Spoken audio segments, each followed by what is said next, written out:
अक्सर लोग बहुत से ऐसे सवालों से घिरे रहते हैं जो उन्हें रात दिन सताते रहते हैं। क्यों लोग आपको नजरअंदाज करते हैं? आपको लगता है कि लोग आपकी वैल्यू को समझते नहीं हैं? आपके महत्वपूर्ण और असरदार बातों पर भी ध्यान नहीं दिया जाता है। क्या आप जानते हैं, इन सब का कारण लोग नहीं, केवल आप ही हैं। दुनिया बुरी नहीं है, दोष आपके भीतर ही है, क्योंकि आप स्वयं ही अपने आप को सम्मान नहीं करते हैं। यदि आप खुद ही कदर नहीं करेंगे तो दूसरों से उम्मीद मत रखिए। बेवजह कहीं भी खड़े हो जाना, बिना मांगे सलाह देना, ज्यादा बातें करना, हर समय हाजिर हो जाना, काम कम और बातें ज्यादा करना, बिना मतलब बात विवाद में उलझना, ये सभी आदत आपकी अहमियत को कम करती है। गलत संगत में रहने से कई गुना बेहतर है अकेले रहना सीखिए। खुद को समय दीजिए, कमियों को सुधारिए, खुद का सम्मान कीजिए। जब हम खुद को महत्वपूर्ण मानते हैं तो दूसरों को भी हमारी महत्वपूर्णता का आभास होता है। लेकिन यह सब इतना आसानी से नहीं होने वाला। इसमें आपको बहुत धैर्य और सब्र रखने की जरूरत पड़ेगी, क्योंकि ये इतना आसान नहीं है जितना कहने और सोचने में आसान लगता है। खुद को बदलना मतलब अपने आप में सुधार लाना। इस दुनिया के सबसे मुश्किल कार्य में से एक है। संयम रखिए, धीरे धीरे और हमेशा खुद को बेहतर बनाने की कोशिश करती जाइए।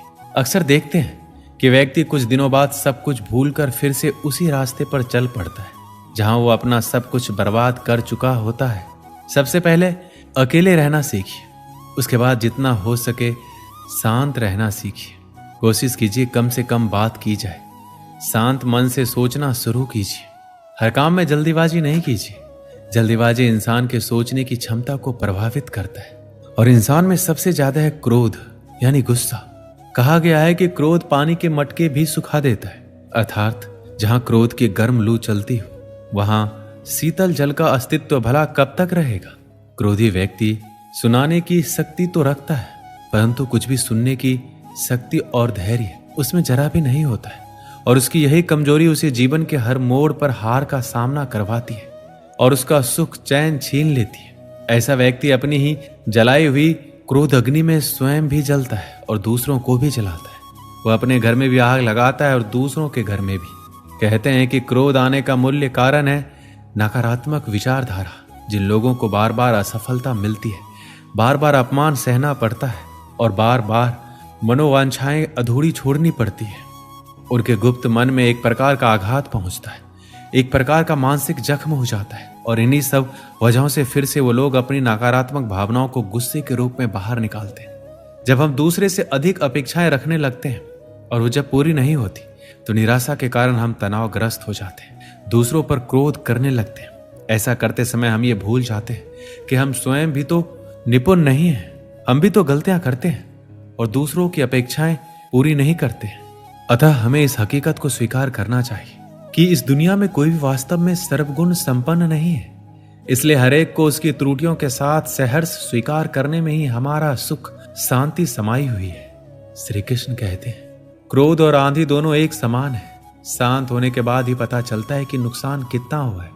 क्रोध करने का मतलब होता है कि दूसरों की गलतियों की सजा खुद को देना। क्रोध एक तरह का पागलपन होता है। क्रोध हमें उन लोगों से भी दूर कर देता है जो लोग हमें सच में मानते हैं। क्रोध में बोला गया एक कठोर शब्द इतना जहरीला बन सकता है कि आपकी 1000 प्यारी बातों को 1 मिनट में नष्ट कर सकता है। क्रोध एक बहुत ही बड़ा अवगुण है जो इंसान की कामयाबी में बाधक बनता है। अत्यंत क्रोधी स्वभाव का इंसान नेत्रधारी होकर भी अंधा ही होता है। क्रोध का भाव हमेशा क्रोधी को ज्यादा नुकसान पहुंचाता है बजाय उसके जिस पर वो क्रोधित हो रहा हो। क्रोध को पाले रखना गर्म कोयले को किसी और पर फेंकने की नीयत से पकड़े रहने के समान है। इसमें इंसान खुद ही जलता है। क्रोध मूर्खता से शुरू होता है और पश्चाताप पर समाप्त होता है। खौलते हुए पानी में जिस प्रकार प्रतिबिंब नहीं देखा जा सकता है, उसी प्रकार क्रोध की स्थिति में सच नहीं देखा जा सकता है। क्रोध वह हवा है जो बुद्धि के दीपक को बुझा देती है। क्रोध करने वाले लोग अक्सर जीवन में कुछ बड़ा नहीं कर पाते। मूर्ख व्यक्ति गुस्से में आपाक होता है, लेकिन बुद्धिमान शांत होकर गुस्से को वश में करता है। माचिस की तिल्ली दूसरों को जलाने से पहले खुद जलती है। इसी प्रकार गुस्सा पहले आपको बर्बाद करता है, फिर दूसरों को। गुस्से का हमें तभी पता चलता है जब हम गुस्सा कर चुके होते हैं। जब आप हर बार क्रोधित होते हैं तब आप अपनी ही प्रणाली में जहर घोलते हैं।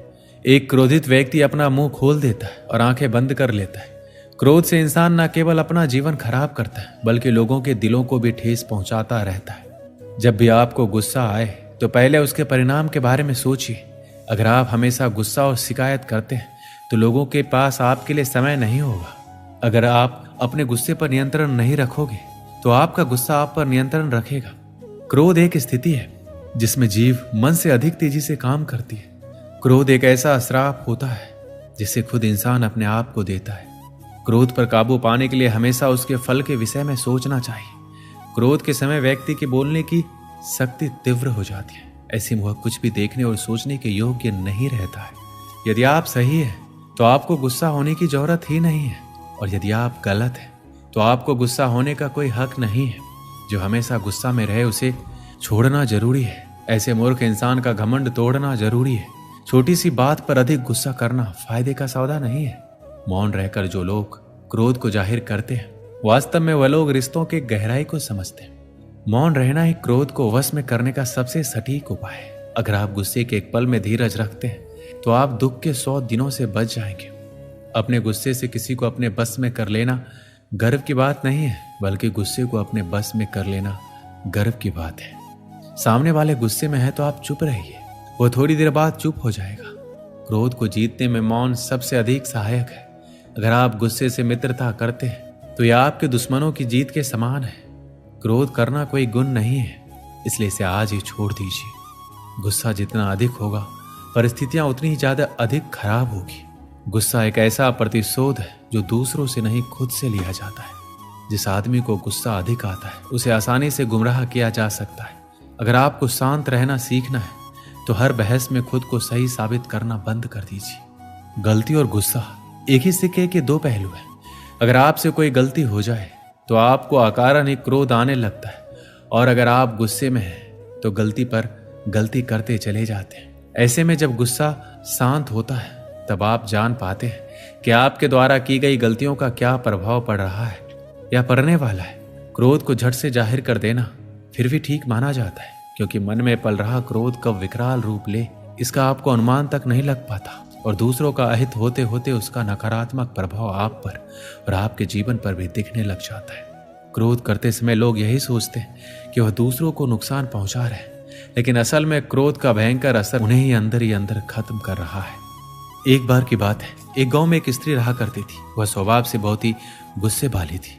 गुस्सा उसकी नाक पर बैठा रहता था। छोटे छोटे बातों पर वह गुस्सा में आ जाती और लोगों को भला बुरा कहती थी। आस पड़ोस में रहने वाले लोग उससे परेशान थे और उससे बात करने से घबराते थे। उसका गुस्सा घर पर कलह का कारण बन चुका था। उस स्त्री को एहसास था कि गुस्सा उसके लिए परेशानी का सबब बनता जा रहा है। अक्सर गुस्सा उतरने के बाद वह पछतावे की आग में जला करती थी, लेकिन गुस्सा नियंत्रण के बाहर होने के कारण स्वयं को लाचार पाती। एक दिन गांव में एक महात्मा पधारे। उनकी कीर्ति जब स्त्री के कानों तक पहुंची तो उसने निश्चय किया कि वह महात्मा जी से मिलकर अपने गुस्से को दूर करने का उपाय पूछेगी। वह महात्मा से मिलने पहुंची और प्रणाम कर बोली, गुरुवर, मैं अपने गुस्से से परेशान हूँ। गुस्से पर काबू ही नहीं रख पाती। गुस्से में अक्सर लोगों को भला बुरा कह जाती हूँ और बाद में पछताती हूँ। मेरे गुस्से के कारण सब मुझे नजरअंदाज करने लगे। इससे मैं बहुत दुखी भी हूँ। मुझे कोई ऐसा दवा दीजिए कि मैं गुस्सा करना छोड़ दूं। महात्मा ने उसे एक शीशी दी और बोले, पुत्री, इस शीशी में क्रोध दूर करने की दवा है। अब से जब भी तुम्हें क्रोध आए इस शीशी से मुंह लगाकर दवा के कुछ घूंट पी लेना। स्त्री दवा पाकर बहुत खुश हुई और महात्मा का धन्यवाद कर अपने घर लौट गई। उसके बाद उसे जब भी गुस्सा आता वह शीशी से मुंह लगाकर दवा पी लेती। धीरे धीरे उसका गुस्सा कम होने लगता। 7 दिन बाद जब शीशी की दवा खत्म हो गई तब वह फिर से महात्मा के पास पहुंची और बोली, गुरुवर, आपने मुझे गजब की दवा दी है। इसे पीते ही गुस्सा छूमंतर हो जाता है। अब वह दवा खत्म हो गई है। कृपया कर मुझे उस दवा की एक और शीशी दे दीजिए। महात्मा मुस्कुराते हुए बोले, पुत्री, तुम्हें जानकर आश्चर्य होगा कि उस शीशी में कोई दवा नहीं थी। उसमें सादा पानी भरा हुआ था। क्रोध आने पर जब भी तुम उस शीशी से पानी पीती थी तो शीशी मुंह में होने के कारण तुम कुछ बोल नहीं पाती थी।